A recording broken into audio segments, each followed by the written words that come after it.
Where's the victim at? He drove off that way. Well, no, he was arguing with the guy, the cashier, and we told him to leave him alone. We can't buy your stuff because you keep yelling at him. You can't hear us, leave him alone. And you know, come outside, come outside, come outside. Blah blah blah, whatever, whatever. What was your involvement, man? So when we told him, Yeah. I don't know how it ended up in there, but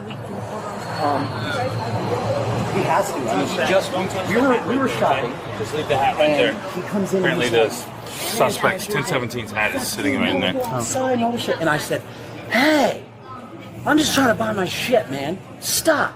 Who got And then it stabbed? turned on me. Huh? Who got stabbed? He's the one that got stabbed. Yes. By who? Himself. He like fell on everything. It was, and I like hit him in the face to get him off, and he took off. So he stabbed himself? So so how this all happened? So he kept persisting right inside. Okay. Then we get in our vehicle completely. He was out here. In his vehicle. Okay. Well, he pulls in, like in his vehicle, and he's doing it again. Da, da, da, da. And we're like, man, go the fuck away. Go home. Like yelling at you guys? Saying he's gonna beat my ass and beat her ass and do all Okay. that shit, right? So he pulls in, see where the black truck is? Yeah. So he pulls in there and he gets out. And I tell her, stop, get out, right? So as soon as he starts getting up to about right here, that's when my girlfriend came around the side and said, we're gonna call the fuck. She had her pocket knife. She said, we're gonna call the fucking cops. Leave us alone. We didn't do anything to you. We don't know you, nothing. And then he fucking went right to her and he grabbed her wrist, and that's when the fight kind of happened. You know what I mean? He had her on the ground, on her wrist like this, and I had him around like this, trying to get the knife and get her away. And Who had the knife? Your girlfriend? that's how it started. Yes, because she said, "Get away! We're gonna call the cops." And he just immediately grabbed right to her wrist, boom, grabbed her wrist, and then it was over. I freaked out. And then so was it his knife or her knife that he hit? That he stabbed himself He with? took it with him. So when they went on the ground like this, he was trying to yank it right from her. Well, I had like a hold of his upper torso like this. You know what I mean? And I was trying to yank him this way. I didn't even know he got stabbed. He like. Dispatch, you advise 2 female, 1 male. I hit him one time really fucking hard in the jaw. Like, bow! I could not get him separated from her with that knife. I was freaking out. I was panicking. As soon as I hit him, he like fell back. He saw the knife in his hand, and she got away, but he like stood up and he slammed her. Boom! Right on her back. And Slammed her? Yes, and that's when like somebody else came up. There was like 2 other people. Yeah. He was so turned up. I don't know what he was hopped up on something. I don't know what it was. It wasn't alcohol. I don't know what the fuck it was, but he was like he would not stop. And we didn't say anything to him. Like we didn't even literally say anything to him at all. It was just like he picked me because I had said something to him inside there. Describe him one more time. Okay, so your size, your build, maybe a little bit stockier. Yeah, I would say probably about 180. Very well built. He's got a shaved head, very clean, zero size shaved fade. I'm trying to think. Okay, let's see what silver sedan. One guy, yeah, one guy. White male, yeah. Silver sedan, you mean like a smaller car? Yeah, smaller car. Okay. Like I would say like a Chevy Malibu or something like that, like a sedan like that. And then yeah, and we kept telling him, we tried to pull, so when he got in his car, I told him, I said, we're calling the fucking cops, dude. You're not getting away with it. Because he's like, I'm out of here, I'm fucking out of here, I'm out of here. You know what I mean? He's like, and so he tries to get in his front seat. So we kind of like pull behind him. So I'm like, get his license plate, and he just fucking. There's no female related to this. So I mean, I don't. That's all. It's all. I'm sorry. I'm not speaking clearly. I'm sorry. I can't. I literally came here to get freaking something to drink, waters, and literally this huge like fight breaks out. I see my girlfriend slammed on her back. Like that's insane. Okay. You guys have to get the footage. Yeah, You'll see the whole thing. They're working on that right now. Oh my god. How exactly did the hat get? I have no idea. You're sure that hat belongs to him? Oh, You said before, he's just saying that it could possibly be like a silver Chevy Malibu, that is 100%. but he's not for sure. Just a 4-door silver So sedan. maybe I had it. I don't know. He went northbound? Yeah, he went that way. Yeah. Yeah. I definitely broke my phone. Silver Nissan Altima sound about right? You want us to get an ambulance? Reference to a signal 3 in South County. The black Corvette fled from a traffic stop. And I know I should have hit him, northbound. but there was a knife, 41 around like the an open knife. What was I going to do? Just, you know what I'm saying? What was I going to do? I had a hold of him, he had a hold of her. just to be clear, it was your girlfriend's knife. Yes. So what happened was when he was at my window and would not leave, she got out of the car and said, "We're calling the fucking cops. Get away," like that. And he just immediately grabbed her wrist. Just immediately grabbed her wrist for the knife, and that's when the whole fight. That's when I was like, "Oh my God, this dude that was just trying to beat my ass now has a knife." You get what I'm saying? Like, that was probably really stupid to introduce that into the whole thing. But we were at a point where this guy would not. I mean, you'll see on camera. He would not leave us the fuck alone. We asked inside, They're looking outside. at the camera footage right now. Hey, ma'am, I'm just gonna get some info from you. What is your first name? Toria. Yes. And last name? Hernandez with an H. Robert, X-ray. That look like I spelled it right? Yeah. What's your birthday?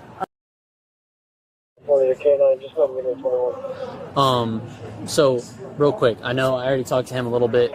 Yes. We have video of everything. Yes. Do you want to tell him? Go ahead. So obviously we have video. We saw everything that happened. Yeah. Just be honest with me and tell me your side of the story. So pretty much when we get up after we grab all of our things, he's yelling at this guy, telling him to come outside, be about it, blah, blah, blah, the cashier or whatever. And we're like, dude, leave. We're just trying to buy stuff. We can't even order to the guy because you're screaming so loud he can't even hear us. Leave. He gets out, he leaves. Or leaves, or actually doesn't even leave the store. I walk out and threaten that I'm going to get cops. So I'm screaming for cops. Then he walks out of the thing. Realizes there's no cops coming. I didn't call the cops or whatever. And he's in his car and we're leaving. He screams something again at us. We're like, dude, leave us alone. You're just quit being a little bitch. Go to the bar, do whatever you're wanting to do. Whatever, like leave everybody alone. Then he gets out of his car. He keeps yelling, whatever. And then he like gets up to the point where he's like coming out the car, still arguing with, still whatever. So I pretty much, like his car is like over here somewhere beginning, and then he's like up over there where our car was. So at that point I'm like, he's not leaving us alone. So I grab my knife and I'm like, dude, if you do not leave us alone, I'm going to stab you. Leave us alone. Go away, go somewhere else, leave. And then eventually he charges at me. So then I try to hit him with the knife, whatever. He grabs my hand, boyfriend gets involved. We're struggling for control of the knife or whatever. Then at some point, he like slams my head into the concrete, and that's when I think I dropped the knife. So then he picks it up and throws it. And then we're talking about calling the cops or whatever, and then he just drives off and leaves. So let me ask you this. Why didn't you guys just leave when you came out to your car? I mean, I was worried about him getting behind the car, getting into the car, because the windows are all down and everything. Because he was like that. parked over here when I saw you guys walk out to the car. Yeah, and then he walks up towards us after that. Well, so he walks from this parking spot to where the yellow painted lines are. Yeah. You guys are parked in this spot on the very end over here. Yeah. I understand he's probably yelling at you still, but it doesn't look like in the video that he charged you. It looks like you guys both got out of the car and confronted him. You with the knife in your hand, him with no knife. Well, I mean, you could see I tell him to leave us alone. I tell him to leave. Too. And then he comes up at me. I did not go after him with that knife. He comes at me. Single 34 wound. 10-4. I'll go on IC for the information. Sorry, what were you saying? I got interrupted. You're okay. I mean, but you can see when I get out of the car and tell him to leave that he comes after me. So my question to you is, though, if you felt threatened enough to pull a knife on him, right? You didn't feel threatened enough to jump out of the car and walk up to him with your knife in your hand, correct? I don't understand the difference. So the reason I'm asking is because you pulling a knife on someone is you thinking that you're threatened for your life, correct? Yes. And he was close enough in that space. You're saying he's at the yellow. You're saying that he was at the yellow line. Do you act like he couldn't clear that space? No, absolutely. But my thing to you is, if you felt threatened for your life, why didn't you guys just pull out of the parking lot and leave? Because he was close enough that he easily could have gotten into the car, pulled my boyfriend out, done something to him, or like gotten behind the car so we couldn't leave without running him over or doing any of those other things. He was standing on the Well, side, like he was standing on the side. all right. Sorry, this is what we're gonna do. Just while we're figuring everything out, you're just gonna be detained, okay? Huh? I have no idea what Michael, just go ahead and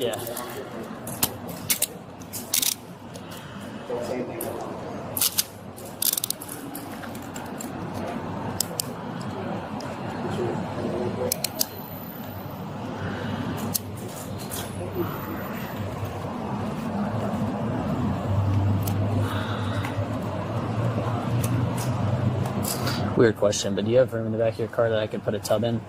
Yeah. I have a tub in the back seat of my car right here. All right, we're just going to have a seat in my car over here. Huh? You don't have any weapons on you right now? No. You said no? No, I Okay. don't. Just have a seat right there for now. I don't know if she's 10-15 yet. Yeah. Step out real quick. She's just going to pat you down to make sure you don't have any other weapons on you. She's not searching you right now. JB, are you heading up there? Okay.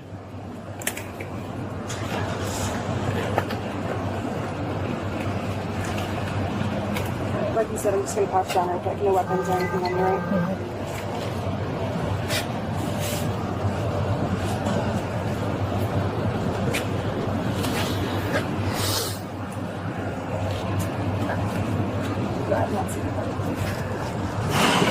Hey, Victoria. Yeah. So I'll just let you know what's going on. We have an officer going to speak with this other guy that was involved, possibly the other guy that was involved. I'm just going to be straight up honest with you right now. It looks like that you guys were the primary aggressors in this, regardless of if he was screaming at you or not. But here's the thing. You're just being detained right now. You're not under arrest. It'll be, if it is the right guy, that is, if he wants to press charges or not on anything that happened, okay? So just hold tight. It's going to be a little bit because he's in Manatee County. So I just wanted to give you an update of what's going on. You're still in the parking lot of the Can you feel the AC? Is it? What you just watched might look like a random convenience store fight, but legally, this was a ticking time bomb. Late at night, inside a small convenience store, a man begins loudly arguing with the cashier. He's aggressive, disruptive, and clearly looking for attention. Other customers, including a couple trying to make a quick purchase, tell him to stop so they can check out. Instead of backing down, he escalates, yelling, posturing, and repeatedly telling people to come outside. Eventually, everyone does. In the parking lot, things should have ended. The man gets into his car. He has an exit. So does the couple. But instead of leaving, the shouting continues. The man exits his vehicle again and walks toward them. Tensions rise. Voices get louder. And then, a decision is made that changes everything. Victoria steps out of the car holding a pocket knife. She openly admits on camera that she warned him, leave, or she would stab him. In that moment, this confrontation crossed the legal line. Words turned into a threat backed by a weapon. According to her account, the man then grabs her wrist. A struggle begins. Her boyfriend jumps in, trying to pull him away. The knife is caught between them. In the chaos, the man is stabbed. No one realizes it immediately. The suspect eventually breaks free, throws or drops the knife, gets back into his car, and flees the scene. Police arrive to a confusing situation, conflicting stories, heightened emotions, and a missing suspect with a stab wound. Officers do what they're trained to do, they separate stories and go to the cameras. And this is where perception collides with reality. Police explain something critical. Pulling a knife means you believe your life is in danger. And if that's true, the question becomes simple. Why didn't you leave? Why get out of the car? Why move toward the confrontation instead of away from it? On video, officers observe that the suspect appears unarmed. They also note that both Victoria and her boyfriend exited their vehicle. From a legal perspective, that matters a lot. Victoria is detained, not arrested. Officers are clear. At this moment, it appears she and her boyfriend may be the primary aggressors, regardless of how obnoxious or threatening the man's words were earlier. Everything now hinges on the surveillance footage and whether the injured man is located. Charges, if any, depend on what the video objectively shows, not how anyone felt in the moment. This case is a textbook example of how quickly self-defense claims can unravel. Verbal abuse is not the same as physical threat. And introducing a weapon into a situation where escape is possible often turns the person holding it into the one facing legal consequences. The lesson here is simple and harsh.